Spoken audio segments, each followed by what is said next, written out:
Isang mapagpalang araw mga kapatid, to God be the glory. Welcome po sa Diakonos, sa isa na namang opportunity na mapag-usapan natin ang salita ng Diyos. Kumusta po ang lahat? Sana po ay nasa mabuti kayong kalagayan by God's grace. At ngayong araw po na ito ay pag-uusapan natin ang topic na ang bagong nilalang. I'm sure you're familiar sa topic kasi napag-usapan na natin sa Bible study number 18 ang new life as underrated miracle sa panahon natin ngayon. Ngayong araw naman po, tatalakayin natin ano ang meron sa bagong nilalang base sa 2 Corinthians 5:16-21. Ito po ang Bible study number 38 at kung wala po kayong lakad, wala din po ako. Tara, pag-usapan natin to. Let's read 2 Corinthians 5:16-21. So from now on, we regard no one from a worldly point of view. Though we once regarded Christ in this way, we do so no longer. Therefore, if anyone is in Christ, the new creation has come, the old has gone, the new is here. All this is from God, who reconciled us to himself through Christ and gave us the ministry of reconciliation, that God was reconciling the world to himself in Christ, not counting people's sin against them, and he has committed to us the message of reconciliation. We are therefore Christ's ambassador. As though God were making his appeal through us, we implore you on Christ's behalf, be reconciled to God. God made him who had no sin to be sin for us, so that in him we might become the righteousness of God. May God bless the reading of his word po. Mga kapatid, brothers and sisters, kapwa servant ng Panginoon, may tanong ako sa inyo. When we say bagong nilalang, what comes first in mind? Sa amin kasing mga Bisaya, meron kaming kasabihan, pumuyo ka lang sa Manila, sandali, hindi ka na marunong mag-Bisaya. Sino po ang nakarinig na niyan? No? Lalo sa mga Bisaya, nakakarinig na ng maraming ganon. No, ito po yung kasabihan na that would indicate na napakabilis na binago nung pagtira niya sa ibang lugar yung kanyang lingwahe. Of course, this is used for funny gestures lang. At, but for some, sinasabi nila na nabago ang buhay nila mula nung makilala kita. Naks, mga kapatid, alam nyo to. Minsan naman, nung maisilang yung una mong anak at tinitigan at nakarga mo na, maraming nagsasabi na binago nito ang buhay natin. Marami mga kapatid ang pwedeng pakahulugan ng mundo patungkol sa bagong nilalang. But of course, bilang Christians, lagi natin binabase ito sa scriptures. Amen po ba? At ang sabi ng Bible through Apostle Paul, ang binagong nilalang meron ng bagong perspective. Tulad ng image na to. Tingnan nyo po. In first glance, you will see three young ladies. But after a careful inspection, sa photo, there is a different image that appears. Ang sabi ng Bible, dati tayong merong worldly point of view. Pag nakarinig tayo ng mga preaching, mabilis nating siniset aside. Worse, pinagtatawanan pa natin. Kung may barkada tayong nag-a-attend sa church, kakantsawan natin. It is normal. Ganyan talaga ang perspective natin kay Jesus noon, nung hindi pa natin binibigay yung ating buhay sa Kanya. But the moment you understood, by the help of the Spirit, you're standing before God, that you are a sinner, worthy of eternal punishment, and the fact na humihinga ka pa ngayon is an act of grace ng Panginoon. Mga kapatid, you cannot help it but you will come to a true repentance, and you will be accepting Jesus Christ as your Lord and Savior. Then your perspective will change. Your perspective about God will change. Your perspective about reading and understanding God's Word. Dati inaantok ka, ngayon gustong-gusto mo nang makinig. Kahit yung perspective mo sa ibang tao, dati napaka-judgmental natin. Dati feeling natin righteous tayo. Dati akala natin tayo lang ang tama. Pero ngayon, glory to God, iba na.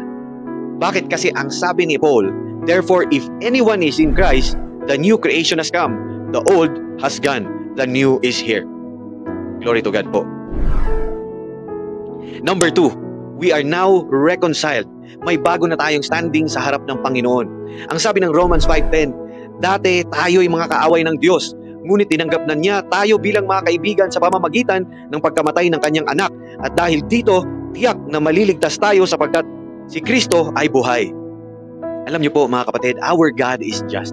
At ang mga kasalanan natin sa Kanya needs payment. Our God po did not unjustly throw our sins away. It was bought for a price. Jesus on the cross, just before He died, ang sabi niya, He uttered these very words, Tetelestai, which means paid in full. Praise God po. This is the central message of the Bible, mga kapatid, that whoever believes in Christ shall not perish but have everlasting life. Ang sabi ni Apostle Paul sa Romans chapter 8 verse 38 to 39.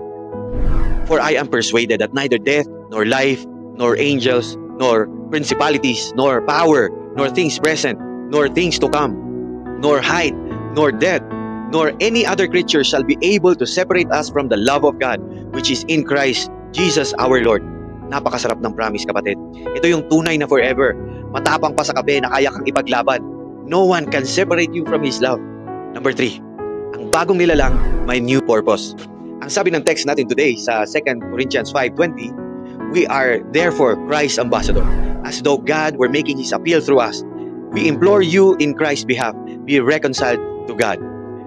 Bilang mga bagong nilalang, mga kapatid, we are now Christ's ambassador, representing His kingdom here on earth and urging others to be reconciled to God. Ito na ang bagong purpose natin. Dati ang purpose natin, hinahanap natin ang satisfaction natin kung saan-saan, sa happiness, sa kung ano man. Dati ang purpose natin sa buhay, magkamal lang sa labi, yumaman, sumikat, kabiliban ng ibang tao, magpatayo ng bahay, 5 years na, hindi pa tapos, sa sobrang laki. At dahil ambassador ka, you are not a citizen ng mundong ito. Now your purpose is changed.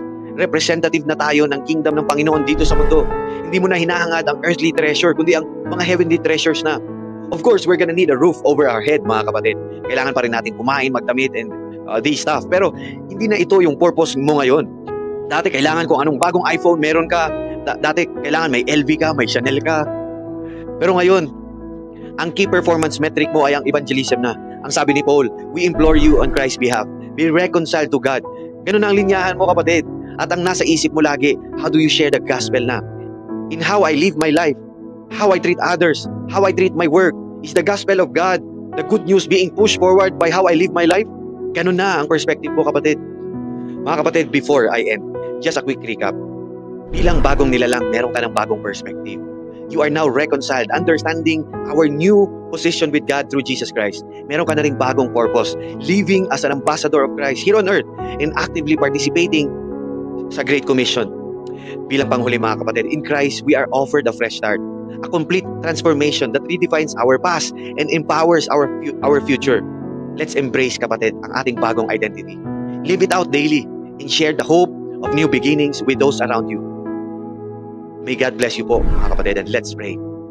Lord, thank you for making us new creations in Christ. Help us po to live out this truth every day, leaving behind our old selves and fully embracing the new life you have given us. Empower us po by your Holy Spirit to be a faithful witness of your transforming love. Ito po ang aming panalangin sa pangalan ni Jesus na aming dakilang tagapagligtas. Amen. Amen. Mga kapatid, we are all sinners. As it says in Romans 3:23, for all have sinned and fall short of the glory of God. Pero mahal tayo ng Panginoon. He offers us the gift of eternal life through Christ Jesus. Sa Romans 6:23, it says, for the wages of sin is death, but the gift of God is eternal life in Christ Jesus our Lord. Jesus came to save us from our sins. At ang sabi din ng John 3:16, for God so loved the world that He gave His only Son, that whosoever believes in Him shall not perish but have eternal life. To receive this gift, we must believe in Jesus' life, death, burial, and resurrection. Repent of our sins and follow Him. If you haven't already, I urge you, mga kapatid, to make this decision today. Accept Jesus Christ as your Lord and Savior and begin your journey with Him. Kung gusto mo siyang tanggapin, you can talk to Him. You can pray on your own. Sabihin mo, Panginoong Jesus, inaamin ko na ako ay isang makasalanan. Kailangan ko ang iyong kapatawaran. Naniniwala ako na ikaw ay namatay para sa aking kasalanan at huling nabuhay. Binubuksan ko ang aking puso at tinatanggap kita bilang aking Panginoon at tagapagligtas. Tulungan mo akong mabuhay para sa iyo mula ngayon. Salamat po sa ngalan ni Jesus. Kung ginawa mo ang mga prayer na yon, ikaw ay isang bagong nilalang na. Iwanan mo na ang dati mong pamumuhay. Maghanap ka ng local Bible-believing church at magpa-disciple para mas makilala mo pa ang Diyos.